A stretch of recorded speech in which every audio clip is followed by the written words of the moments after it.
Dear students, আশা করি সকলে ভালো আছো।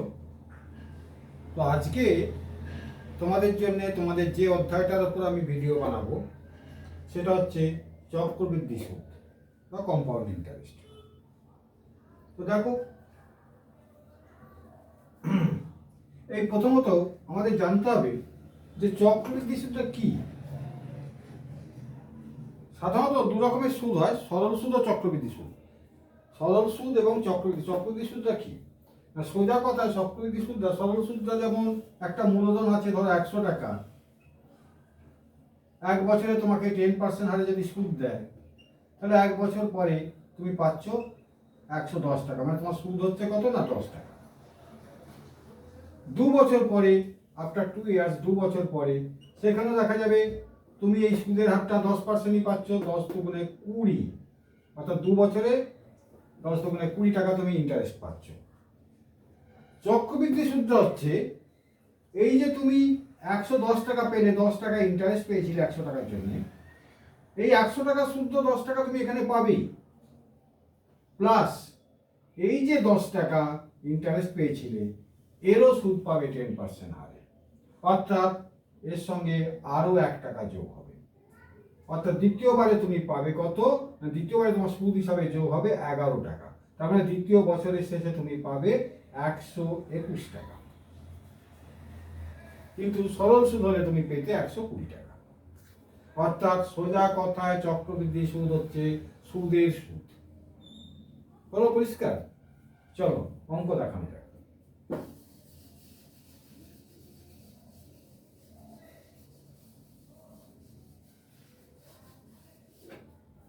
এখন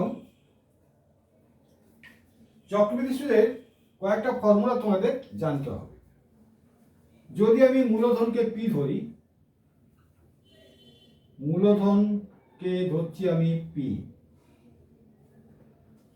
সুদের হার ধরছি আমি R%, সময় এখানে আমি ধরছি ধরো N বছর। তাহলে কোনো একটা টাকা নির্দিষ্ট সময় পরে চক্রবৃদ্ধি সুদ কত হবে? তাহলে ধরি কোনো টাকার পি টাকার N বছর শেষে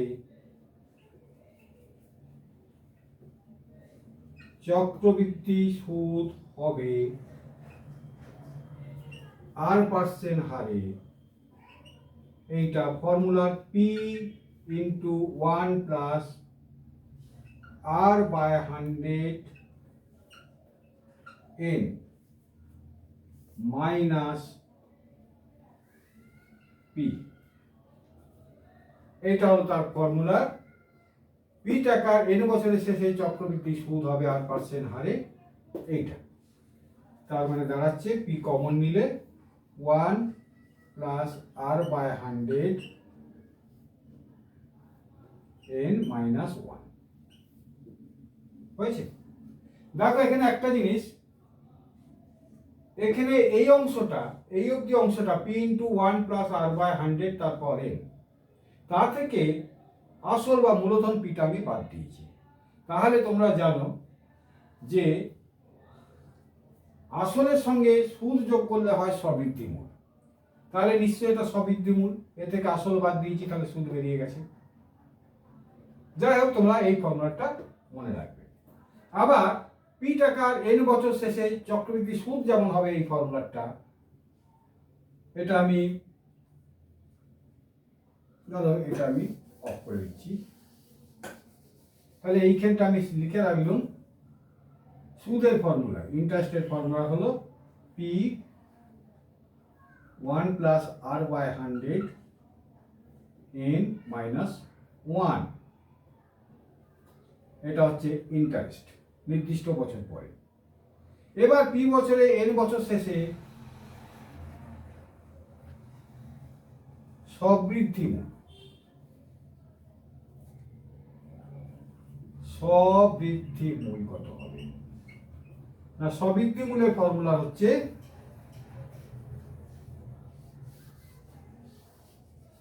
শুধু এইটুকু অংশটা। এটা হলো সবৃদ্ধিমূলের ফর্মুলা। তাহলে এটা লিখে রাখছি, সবৃদ্ধিমূল মানে আই প্লাস পি। এই ফর্মুলাটা হচ্ছে P P into 1 P into 1 plus R by 100 N.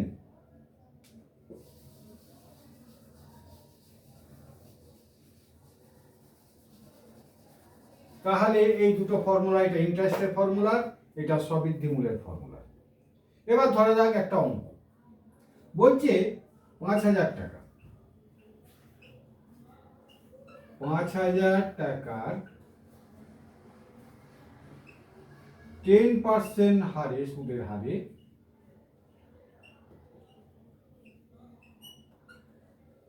5,000 টাকা 10% সুদের হারে 3 বছরের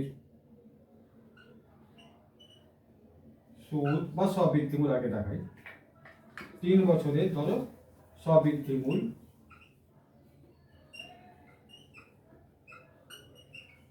কত হবে? 5,000 টাকা 10% সুদের হারে 3 বছরের সবৃদ্ধিমূল কত হবে? তাহলে আমার পিটা 5,000, আরটা 10, এনটা 3, অর্থাৎ এখানে পিটা 5,000, আরটা 10 আর এনটা 3।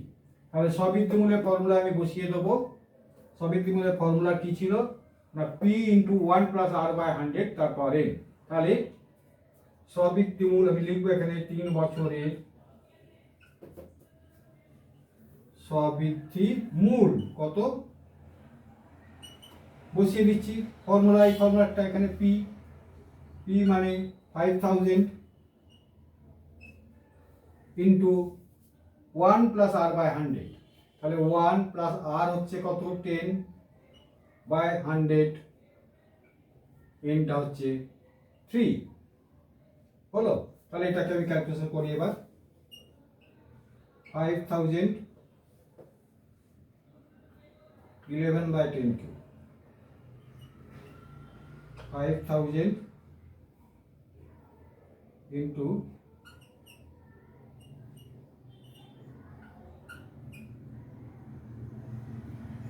এইটা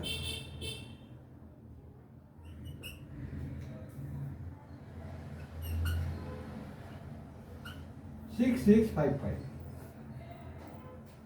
6 11 কিউব 13 30 10 কিউব 1000, 3 শূন্য 3 শূন্য কেটে গেল, 5 5 3 5 1। তাহলে এইটা হচ্ছে সবৃদ্ধিমূল এত টাকা। একবারে সোজা ফর্মুলা বসিয়ে দিলাম। এবার যদি বলে সুদ, দেখো এখানে যেহেতু তুমি আসলটা জানো, তাহলে এই সব টোটাল সবৃদ্ধিমূল থেকে আসলটা বাদ দিয়ে দিলে তোমার সুদ বেরিয়ে যাবে, চক্রবৃদ্ধি সুদ কত হয়েছে। কিন্তু আমি এখানে ধরো তোমাদের আরেকটা জিনিস, এই যে ফর্মুলাটা ব্যবহার করে আমি দেখাচ্ছি কিভাবে হয়। যদি প্রথমেই তুমি সুদ বার করতে, তাহলে কি করে বলতো, আমি তুমি এই ফর্মুলাটা ব্যবহার করে সুদটা কি করে বার করবে। তাহলে দেখো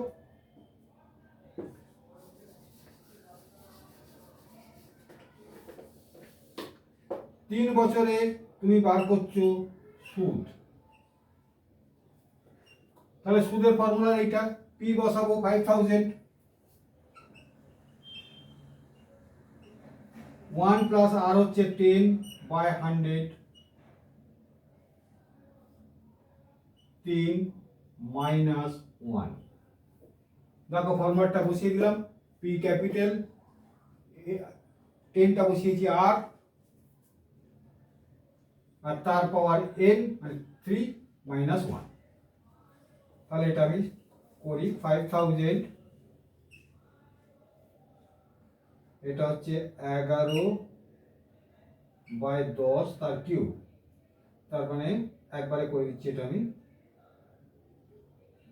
13 31 বাই 1000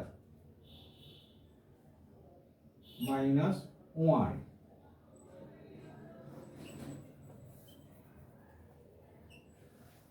$5,000 into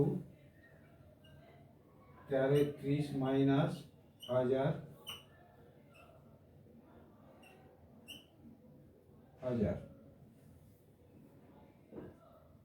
সমান 5000 ইন্টু 331/1 তিনটে শূন্য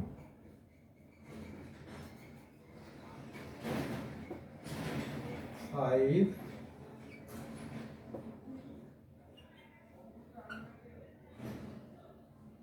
1655 টাকা। 3 বছরের সুদ বেরিয়ে গেল 1655 টাকা। ফর্মুলায় বসিয়ে দিলাম, মানগুলো বেরিয়ে গেল। হয়েছে? একবার মোস্ট ইজি অঙ্ক, ফর্মুলাটা মাথায় রাখবে এবং বসিয়ে দেবে। খালি কতগুলো টেকনিক মনে রাখবে, সেই টেকনিকগুলোই আমি দেখিয়ে দেবো যে অঙ্কগুলো কতগুলো টাইপে আছে। 2-3টে টাইপের অঙ্ক আছে। এখানে তোমাকে সবৃদ্ধিমূল বার করতে বলছে, সুদ বার করতে বলছে। কোথাও তোমাকে বছর বার করতে বলবে, কোথাও তোমাকে মূলধন বার করতে বলবে, আবার কোথাও তোমাকে সুদের হার বার করতে বলবে। সেক্ষেত্রে এই ফর্মুলাগুলো অ্যাপ্লাই করবে। এবং সেখানে একটা মজার জিনিস দেখো, তোমার কাছে এইটা বলে দেবে, এইটা বলে দেবে, এইটা বলে দেবে, এইটা জানা নেই, কিন্তু সেখানে তখন তোমাকে এইটা বলে দেবে। অর্থাৎ 1 2 3 4 চারটে জিনিসের মধ্যে, তোমার চারটে অজানা জিনিসের মধ্যে দেখবে কোনো অঙ্কে 3টে বলে দেওয়া থাকবে, একটা অজানা থাকবে। সেই অজানাটার জন্য একটা ক্লু দেওয়া থাকবে যে এইটা বলে দেওয়া আছে, এইটা বলে দেওয়া আছে, এইটা বলে দেওয়া আছে, এইটা বার করতে বলেছে, তাহলে দেখবে এইটা বলে দেওয়া আছে। তাহলে এই ফর্মুলাটা বসিয়ে দেখবে, যখন বলে দেবে সেগুলো বসাবে, এটাকে অফ রাখবে, এটা তো তুমি জানো না, রেখে এই পাশে এটা বসিয়ে দেবে, দিয়ে সমাধান করে দিলে এর মানটা বেরিয়ে যাবে। অর্থাৎ চারটের মধ্যে 3টে ফিগার বলে দিয়েছে, একটা ফিগার অজানা, তাহলে দিয়ে তাদের সঙ্গে একটা সমীকরণ হওয়ার মতো একটা ক্লু দিয়ে দেবে, যে বলে দেবে টোটাল সবৃদ্ধিমূলটা এত। তোমাকে ধরো এইটা বলে দেয়নি, কিন্তু বলে দিয়েছে, এইটা বলে দিয়েছে, এটা বলে দিয়েছে, দিয়ে বলে দিয়েছে টোটাল সবৃদ্ধিমূল এত। তাহলে ধরো বলে দিয়েছে টোটাল সবৃদ্ধিমূল 10,000 টাকা, তুমি এখানে 10,000 টাকা বসিয়ে দেবে। বসিয়ে দিলে দেখবে এই মানটা, এই মানগুলো বসাবার পর এইগুলো ভাগ দিলে দুটো বেরিয়ে যাবে। হলো? সেগুলো আমি পরে দেখাবো। এই দুটো ফর্মুলা আজকে তোমাদের দেখাবো। এবার আরেকটা জিনিস তোমাদের আজকে আলোচনা করছি তোমাদের সঙ্গে, সেটা হচ্ছে সুদের পর্ব কি জিনিস। দেখো, আমরা যখন বলি যে এত সরল সুদে এত টাকার সবৃদ্ধিমূল এত টাকা, সাধারণত সুদটা 1 বছর ছাড়া ছাড়া গণা হয়। তুমি 200 টাকা ব্যাংকে জমা দিয়েছো 10% হারে, ব্যাংক 1 বছর পরে ওই 200 টাকার উপর তোমার 10% সুদটা গণবে 20 টাকা। কিন্তু যদি মনে করো তোমাকে কেউ 6 মাস ছাড়া ছাড়া বলে, আমরা 6 মাস ছাড়া ছাড়া সুদটা কাউন্ট করবো, তাহলে সুদের পর্বটা কিন্তু বছরে দুবার হয়ে গেল। হয়েছে? সাধারণত সুদ 1 বছর ছাড়া গণা হয়, তার সুদের পর্ব 1, কিন্তু তখন বছরে সুদটা দুবার গণা হবে যদি বলে আমরা 6 মাস ছাড়া কাউন্ট করব। হয়েছে?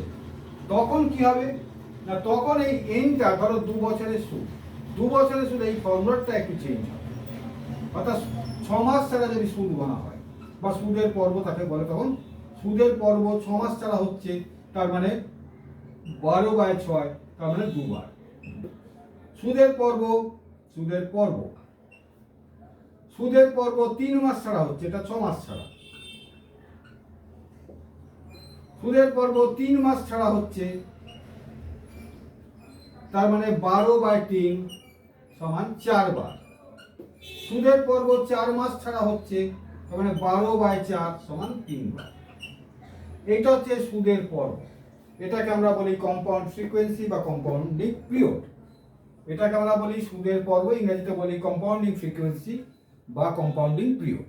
যাই হোক, এইটা হলে তখন আমরা যে হিসাবটা করছিলাম বছরে, এই বছরের হিসাবটা আমরা চেঞ্জ করি। কেমন?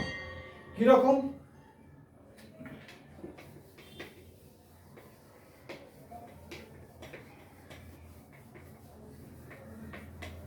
এই যে ফর্মুলাটা আছে, এই ফর্মুলাটা তখন দেখো আমরা বসাবো I = P1 প্লাস, যেমন আছে আছে R/100, এগুলো তো কোনো চেঞ্জ হচ্ছে না।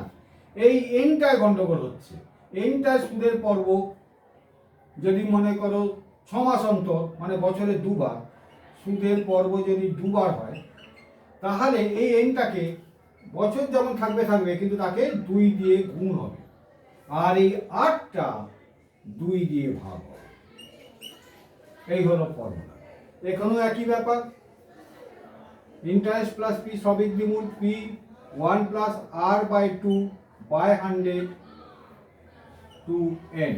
তাহলে দুটো কাজ আছে, সুদের পর্ব যদি 2 হয় ফর্মুলাটায় 8টা 2 দিয়ে ভাগ হবে এবং বছরটা 2 দিয়ে গুণ হবে। সবৃদ্ধিমূলের ক্ষেত্রে একই ব্যাপার, 8টা 2 দিয়ে ভাগ 2 দিয়ে। যদি সুদের পর্ব 3 হয়, যে তোমাকে 4 মাস ছাড়া ছাড়া সুদ কাউন্টিং করা হবে, তাহলে সুদের পর্ব 12/4 মানে 3 বার। সুদের পর্ব দেখা যাচ্ছে 3 বার, তাহলে সেখানে হবে r/3, এখানটা হবে 3n, r/3 এখানটা হবে 3n। এবার যেমন মানগুলো বসিয়ে দিলাম, অঙ্ক হয়ে যাবে। একটা দেখিয়ে দিচ্ছি।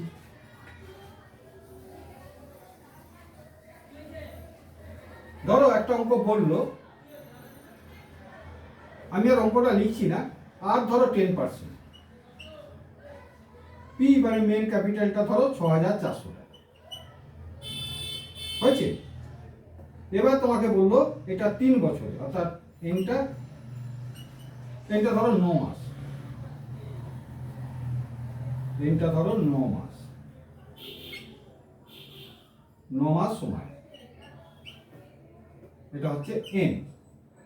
এবার বলছে যে সুদটা 3 মাস ছাড়া কাউন্ট হবে, 3 মাস ছাড়া সুদের হিসাব হবে, অর্থাৎ সুদের পর্ব কত, 12/3 সমান 4 বার, অর্থাৎ সুদ তোমার 4 বার হিসাব হবে। এটা খুব ভাইটাল পয়েন্ট। 3 মাস ছাড়া সুদের হিসাব হবে, তাহলে 12/3 4 বার তোমার সুদটা হিসাব হবে। সাধারণত কিছু না বলে দেওয়া থাকলে সুদটা তোমার 1 বছর ছাড়া বা বছরে একবার হিসাব হয়, তখন সুদের পর্ব 1। দেখো এই অঙ্কটাই ঘুরিয়ে ফিরিয়ে করা হয়, কিরকম দেখবে মজা। আমি যেহেতু এই ফর্মুলাটা লিখেছি সুদের পর্ব 1 ধরে, তাহলে এখানে 1n, r/1, তাহলে এখানে r/1 1n, তার মানে rn। কিন্তু সুদের পর্ব 2 বার, দেখো r/2, তার মানে এই ফর্মুলাটাই এটা। ক্লিয়ার? যাই হোক, তোমরা দুটোই মনে রেখো। এবার এখানে এসো, এই অঙ্কটা, তার মানে অঙ্কটা কি, অঙ্কটা আছে 6400 টাকা 10% সুদের হারে 3 মাস ছাড়া সুদের হিসাবে 9 মাস সময়ে সবৃদ্ধিমূল কত হবে। তাহলে সবৃদ্ধিমূলের ফর্মুলার এইটা সুদের পর্ব যেহেতু আছে, তাহলে ফর্মুলা ব্যবহার করবো এইটা, অর্থাৎ সবৃদ্ধিমূল 9 মাসের সবৃদ্ধিমূল কি হবে, পি হচ্ছে 6400 টাকা 1 প্লাস r/2, তাহলে আর হচ্ছে 10%, তাহলে 10/2 ডিভাইডেড বাই 100 ইন্টু সুদের পর্ব কত 4 ইন্টু সময়টা কত, এখানে একটা জিনিস দেখো, সময়টা বলেছে 9 মাস, বছর বলে, কিন্তু আমার ফরম্যাটটা আমি তোমাদের দেখিয়েছি বছর দিয়ে, বা তোমার বইয়ে যে ফরম্যাটটা দেওয়া আছে সেটা বছর দিয়ে। তাহলে 9 মাসটাকে বছর করে ফেলবো। 9 মাসটাকে বছর করা মানে 12 দিয়ে ভাগ, 3/4 বছর, অর্থাৎ ইন্টু 3/4। এটা পরিষ্কার কিনা বলো। পি 6400 টাকা 1 প্লাস আর এর মান বলেছে 10%, যেহেতু সুদের পর্ব হচ্ছে, সরি এটা 4 বার আছে, সুদের পর্ব 4, তাহলে r/4। এবার কি, ও এখানে আমি সুদের পর্ব 2 দিয়ে ডাইরেক্ট করে দিয়েছিলাম। অ্যাকচুয়ালি এখানে যত পর্ব হবে এটা 2 দিয়ে করা হয়েছিল। সুদের পর্ব, এখানটা সুদের পর্ব সংখ্যা দিয়ে ভাগ, পর্ব সংখ্যা দিয়ে ভাগ, এটাও পর্ব সংখ্যা দিয়ে গুণ, পর্ব সংখ্যা ইন্টু এ, এটা ডিভাইড বাই পর্ব সংখ্যা। অ্যাকচুয়ালি ফর্মুলাটা সাজালে এরকম, অর্থাৎ এই ফর্মুলাটায় আই হচ্ছে ইন্টারেস্ট, পি হচ্ছে মূলধন, আর হচ্ছে সুদের হার, এইখানটা পর্ব সংখ্যা। এই পর্ব সংখ্যাটাকে ধরো একটা ফিগার দিয়ে দিই আমি, ধরো এস, এস তাহলে এস হচ্ছে পর্ব সংখ্যা, এটাও তাহলে এস দিয়ে দিই। আর এস এন, এস এস হচ্ছে পর্ব সংখ্যা হয়ে গেল। তাহলে এই হলো ফর্মুলা বসিয়ে দিলাম, এটা হচ্ছে পর্ব সংখ্যা, এই চারটা হচ্ছে পর্ব সংখ্যা, অর্থাৎ আজকে পর্ব সংখ্যা দিয়ে ভাগ, বছরকে পর্ব সংখ্যা দিয়ে গুণ। এটা হচ্ছে যখন 3 মাস 4 মাস অর্থাৎ সুদের পর্ব থাকবে তখন এই ফর্মুলাটা সঠিক বা সুদ বার করবে। ক্লিয়ার? এটা আমি 2 দিয়ে দেখিয়েছিলাম বলে এখানে 2 বসিয়ে দিয়েছিলাম, এখানে 2 বসিয়েছিলাম, যে পর্ব সংখ্যা 2 হলে এরকম হবে। কেমন?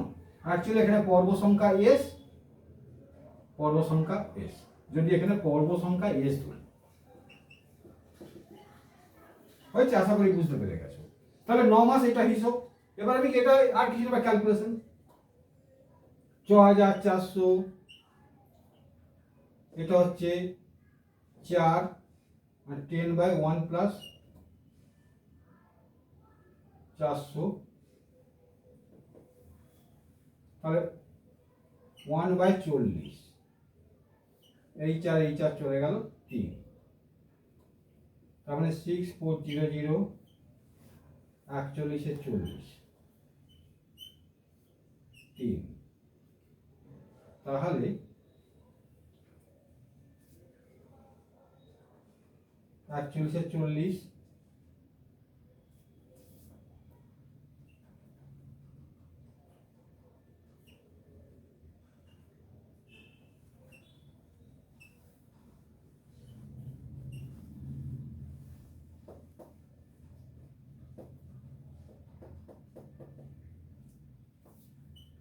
6400 ইন্টু 1681/6423, তাহলে এটা 10,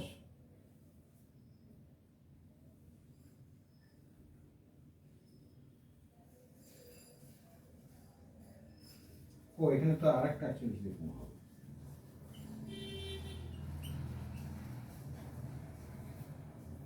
4 একে 4, 4 8 32 2 3